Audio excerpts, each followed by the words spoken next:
Once upon a time, there was a beautiful garden. It was called Eden. This garden was unlike any other, filled with vibrant flowers, towering trees, and crystal-clear streams.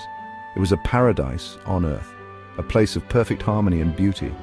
Adam and Eve lived there, happy and carefree. They enjoyed the bountiful fruits and the serene environment. Every day was a new adventure, filled with joy and discovery. They had everything they could ever need or want. But one day they disobeyed God. A serpent tempted them, whispering lies and sowing seeds of doubt in their hearts. They were curious and wanted to know more, to experience what was forbidden. He asked them not to eat from a special tree, but they did. The fruit looked so enticing and they couldn't resist the temptation. The moment they took a bite, everything changed. Because of their disobedience, Adam and Eve had to leave the garden. They were heartbroken, knowing they had lost their paradise. The gates of Eden closed behind them, and they were cast into the unknown.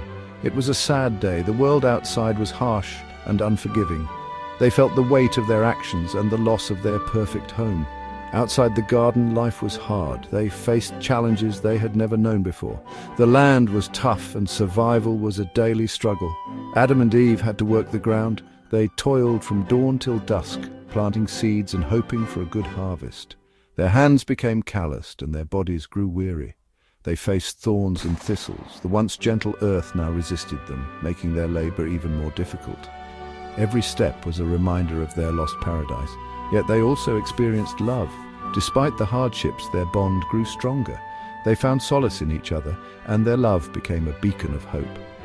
God gave them 2 sons, Cain and Abel. Their family grew, and with it, their sense of purpose. They found joy in their children and hope for a better future.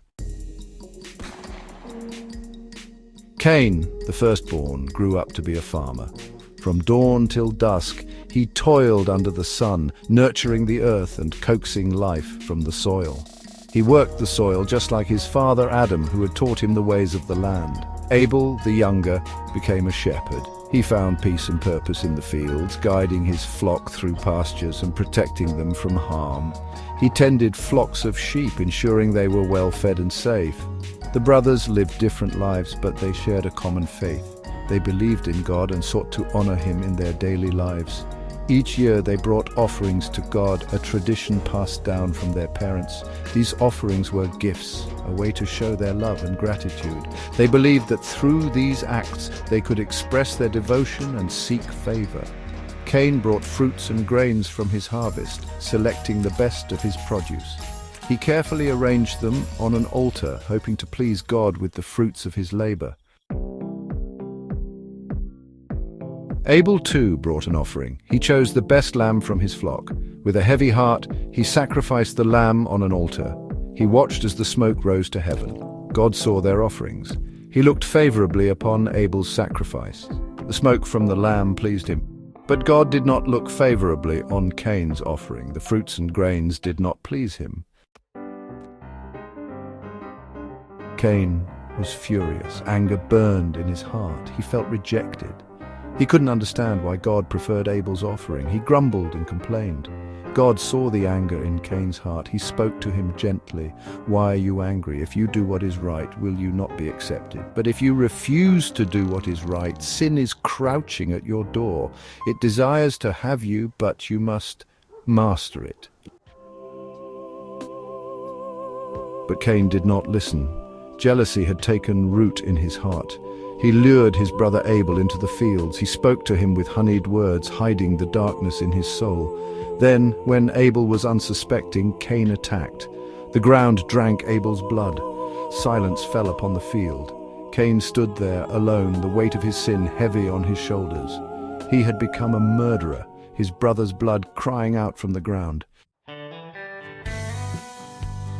God called out to Cain, his voice echoing through the emptiness. "Where is your brother Abel?" The question hung heavy in the air, demanding an answer. "I don't know," Cain lied, his voice trembling with deceit. "Am I my brother's keeper?"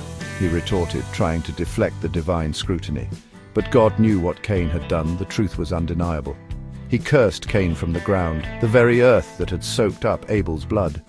making it impossible for him to be a farmer. The land would no longer yield its strength to him. Cain would become a restless wanderer, forever adrift in a world that had turned its back on him, forever marked by his sin. Cain was afraid. He cried out, his voice filled with despair, "My punishment is more than I can bear." The weight of his guilt was crushing. "Whoever finds me will kill me." He feared retribution from others, so God placed a mark on Cain, a sign of protection, a divine shield against vengeance. Anyone who harmed Cain would face God's wrath, a promise of divine justice. And so Cain, the first murderer, walked away, banished from his family, his heart heavy with regret, and forever marked by his sin.